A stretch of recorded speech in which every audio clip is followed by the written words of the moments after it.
রাজবাড়ীর পদ্মা নদী থেকে ভাসমান অবস্থায় জাহাজ শ্রমিক জিহাদ সর্দারের মস্তকবিহীন মরদেহ উদ্ধার করেছে পুলিশ।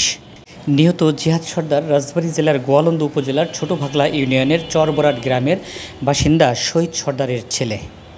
রবিবার সকালে পদ্মা নদীর রাজবাড়ী জেলার অন্তারমোড় এলাকায় মরদেহ ভাসতে দেখে স্থানীয়রা পুলিশে খবর দিলে দৌলতদিয়ার নৌ পুলিশ ও থানা পুলিশের সহযোগিতায় মরদেহটি উদ্ধার করা হয়।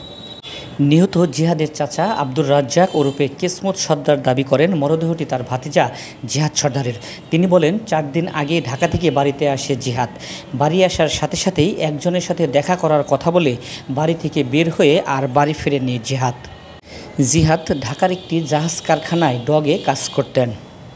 গোয়ালন্দ ঘাট থানার ভারপ্রাপ্ত কর্মকর্তা ওসি মোহাম্মদ রাকিবুল ইসলাম বলেন, স্থানীয়দের দেওয়া তথ্যের ভিত্তিতে নৌ পুলিশ সদস্যদের সহযোগিতায় মরদেহটি উদ্ধার করা হয়েছে।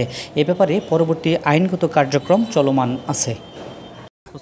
আমরা জানলাম, আমরা তো বাড়ি চিনতে ভাবনা রয়েছি, কাটাকাটি করতেছে সবাই। আর 4 দিন যাবৎ বাড়ি নেই। তাই যে নদী থেকে একজন বাজারে যেতেছে, বললো যে নদীতে একটা লাশ পাওয়া গেছে, মাছ মারবে। ওরা বাড়ি আইসে, এসে দেখছে, তারপরে সে আমার বললো, সেটা আমরা আসলাম।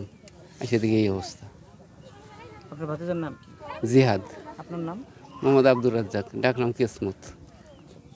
আপনার ভাতিজা কি কাজ করতো? ডগে কাজ করতো। বাড়ি থেকে বেড়াতে আসছিল?